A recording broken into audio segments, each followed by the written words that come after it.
لیکن اب معاملہ ان کے اوپر آ گیا ہے. انہی کے دور میں عمران خان صاحب کو گرفتار کر لیا گیا ہے, نااہل بھی کر دیا گیا ہے. اب چیزیں آگے کس طرف جاتی ہیں یہ بڑی امپورٹنٹ چیز ہے یہاں سے.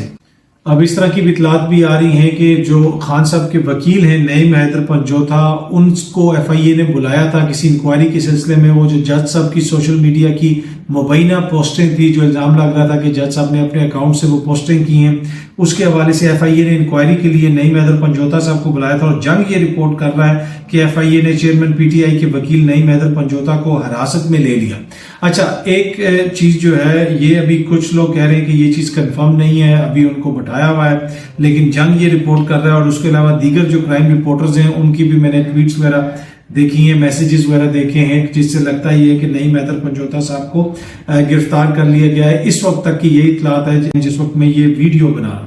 اچھا, اب ایک اور جو بیانیہ یہ بنایا جا رہا ہے کہ جی عمران خان کے وکیلوں نے مقدمہ صحیح نہیں لڑا کیونکہ جناب وہ ادھر نہیں آئے, وہ ادھر نہیں پہنچے, اور کچھ جو وکیل پیچھے ہو گئے کیونکہ ان کو فیس نہیں دی جا رہی. ان خبروں میں قطعاً کوئی صداقت نہیں ہے. جس نے جو مقدمہ لڑنا ہے وہ لڑ رہے ہیں.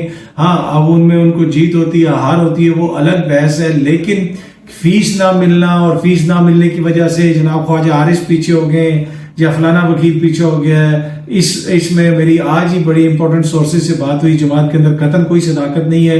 ان کی لیگل ٹیم سے ہماری بات ہوئی, انہوں نے بھی یہی بتایا کہ جناب ایسی کوئی بات نہیں ہے کہ فیس کی وجہ سے وکلا پیچھے ہٹ گئے. وکلا مقدمات لڑ رہے ہیں, مختلف ٹیمیں بنی ہوئی ہیں, مختلف جگہوں پہ وہ پیش ہو رہی ہیں, اور وکلا کو خود بھی مشکلات کا سامنا ہے. ان کے اپنا جو سٹاف ہے ان کو بھی ہراساں کیا گیا. مختلف چیزیں انہوں نے شیئر کی, اور انہوں نے کہا کہ اس کے باوجود جو ہے جو لیگل ٹیم ہے تحریک انصاف کے چیئرمین کی اور اوور آل جو ان کی جماعت کے قانونی مسائل ہیں اس میں ہر جگہ پہ پیش ہو رہے ہیں لوگ, اور کہیں پہ بھی فیس والی کوئی بات نہیں ہے. اور جو یہ بات کہی جا رہی ہے کہ جی فیس نہ دینے کی وجہ سے وکلا پیچھے چلے گئے, ایسی کوئی بات نہیں, اس میں قطعاً کوئی صداقت نہیں.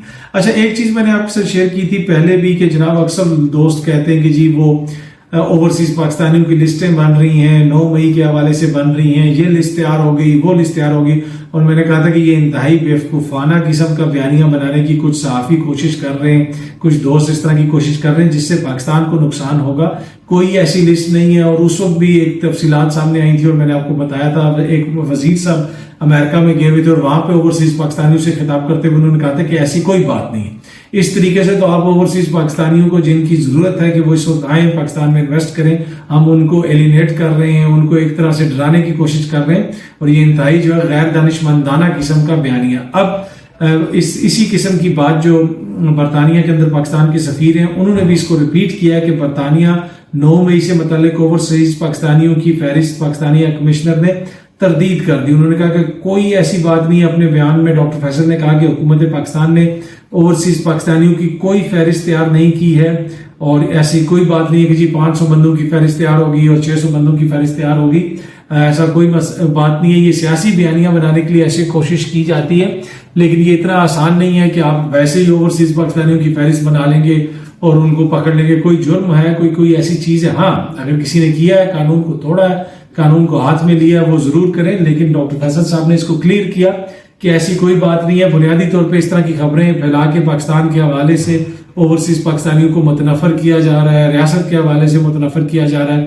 ایسی کوئی بات نہیں ہے. ہاں, جو لوگ قانون کو توڑتے ہیں, قانون کو ہاتھ میں لیتے ہیں, وہ جس ملک میں رہ رہے ہیں وہاں پہ بھی ان سے باز پرس ہوتی ہے اور ہو سکتی ہے. ایسی کوئی فہرست نہیں ہے. تو ڈاکٹر فیصل نے بھی اب اس چیز کو کنفرم کیا ہے کہ جناب ایسی کوئی فہرست نہیں بن رہی. ہاں, باقی یہ ہے کہ اوورسیز پاکستانیوں کی سپورٹ تحریک انصاف کی طرف زیادہ ہے اس وقت, اور سیاسی جماعتوں کی جس طرح سپورٹ پاکستان میں کم زیادہ ہوتی رہتی ہے, باہر بھی اوورسیز پاکستانیوں کے بیچ میں بھی کم زیادہ ہوتی رہتی ہے. اس کی وجہ سے یہ ہے کہ اوورسیز پاکستانیوں کے ساتھ اگر کوئی کارروائی ڈالی گئی ہے, اگر کوئی ظلم کیا گیا ہے, تو وہ وہی ہے جو ان سے ووٹ کا حق چھین لیا گیا کہ جی ڈالر آپ بھیجیں, سب کچھ کریں, لیکن ہم آپ کو ووٹ کا حق نہیں دیں گے کیونکہ آپ کو زمینی حقائق کا نہیں پتا. وہ جو قانون سازی کی, قانون کے اندر تبدیلی کر کے اوورسیز پاکستانیوں کے ووٹ کا حق واپس لیا اس حکومت نے, وہ ایک ایسی چیز ہے جو پرابلمٹک ہے. اس کے علاوہ اور کوئی لسٹ نہیں ہے. ہاں, اگر کوئی لسٹ بنانی ہے اپنے اوورسیز پاکستانیوں کی تو وہ ووٹر لسٹ بنائیں, ان کو ووٹ دینے کا حق دیں. اگر ان کا ڈالر آپ کو اچھا لگتا ہے, ان کا پاؤنڈ اچھا لگتا ہے, ریال اچھا لگتا ہے, دینار اچھا لگتا ہے, یورو اچھا لگتا ہے, تو ووٹ ان کا کیوں آپ کو برا لگتا ہے. بہت جلدی آپ سے دوبارہ ملاقات ہوگی. Thank you so much.